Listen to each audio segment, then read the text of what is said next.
Hello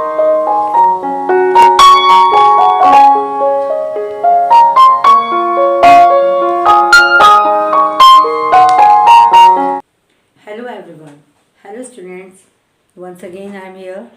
मैं आपको आज I am going to discuss about the point of participle. In your previous video I have given you about the जिरेंड।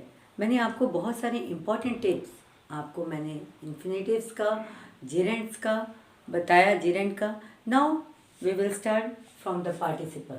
Okay, this is the part of all non-finite verbs. This is the third point. First of all, what is the participle? Okay, the definition is here. I am going to read it. Then I will give you the explanation also. What is definition of the participle? A participle, that form of the word which partakes of the nature both of a verb and an adjective. Okay.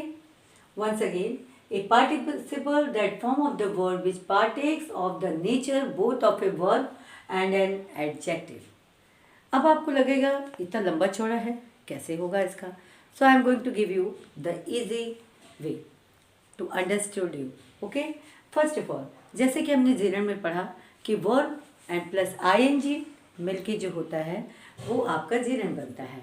यानी वहाँ पे क्या होता है, verb और noun, sentence में verb और noun दोनों काम करते हैं।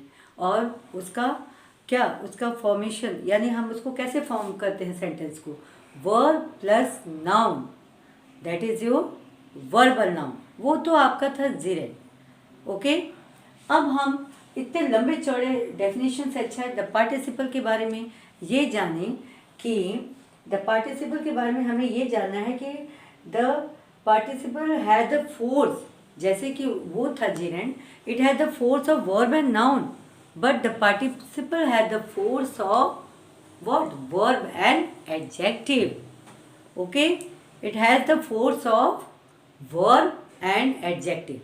वो वर्बल नाउन था, so it is verbal adjective. It is the form of verbal adjective, इसको कहा जाता है, या एडजेक्टिव एंड ए वर्ब।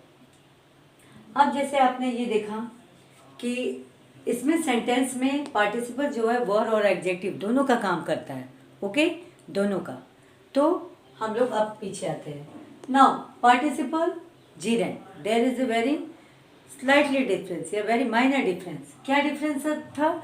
जिरेंड मतलब verb plus ING and it has the force of what, noun and verb you can say, or verb and noun, but in participle it has the force of verb and adjective।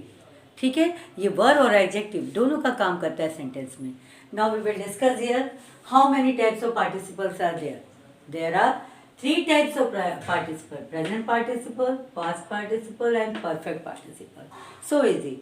Sentence में आपको कभी कभी आता है, आप confusion हो जाते हो कि वो कितने सारे पार्टिसिपल होते हैं। तो we will once again we will recall all the things that non-finite verbs has 3 types, yeah, you can say the 3 kinds. What is first? Your first is infinitive, second is your the gerund, and third is your the participle. We had discussed about the infinitives also and the gerund also. Here we are going to discuss about the participle and I have given you the definition of participle।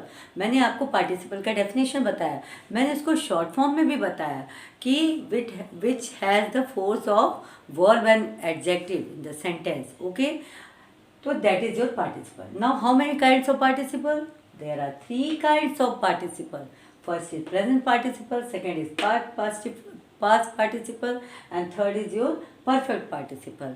अब एक चीज़ मैं आपको बताना चाहती हूँ कि present participle जो होता है वो कुछ क्या है, वो आपके जिरेंड से मिलता है, but there is only very very very minor difference. और वो डिफरेंस क्या है कि आपका जो आपका जिरेंड था वो वर्ब प्लस आईएनजी ही है, लेकिन it has the force of what, verb and noun, और you can say noun and verb.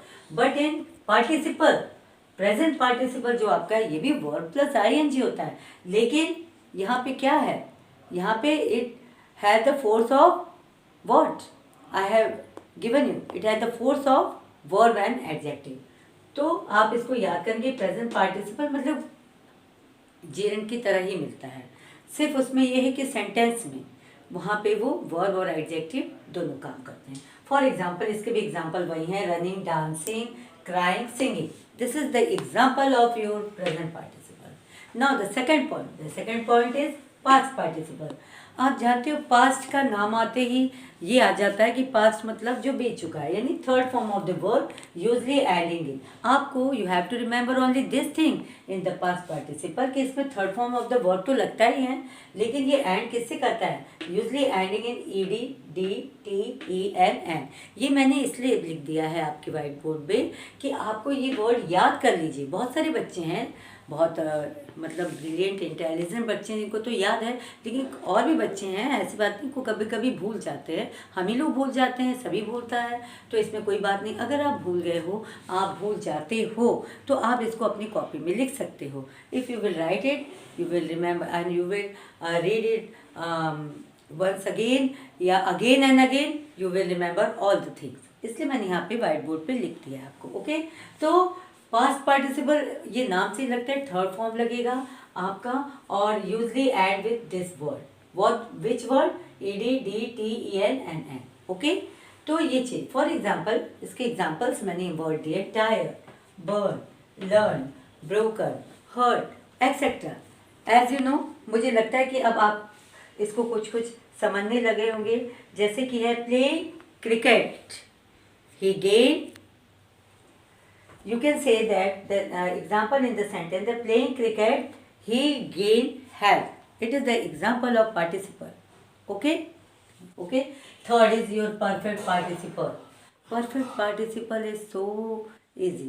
Perfect लग गया, perfect से आपको ये याद आना है कि having and plus past participle. Having लगा के आपको past participle के word use करने हैं। Having ये परफेक्ट है, इसलिए आपको ये वर्ड यूज करके पास्ट पार्टिसिपल यूज होते हैं। For example, having done, having completed, having scene. आप देख रहे हैं एंड आपका जो ये वर्ड आया है, यहाँ पे आया है, ईडी आया ही है, ई आया है, एनसी, तो ये सारे वर्ड है क्योंकि पास्ट पार्टिसिपल के वर्ड। तो आपको ये तीनों फॉर्मूला याद रखने होंगे।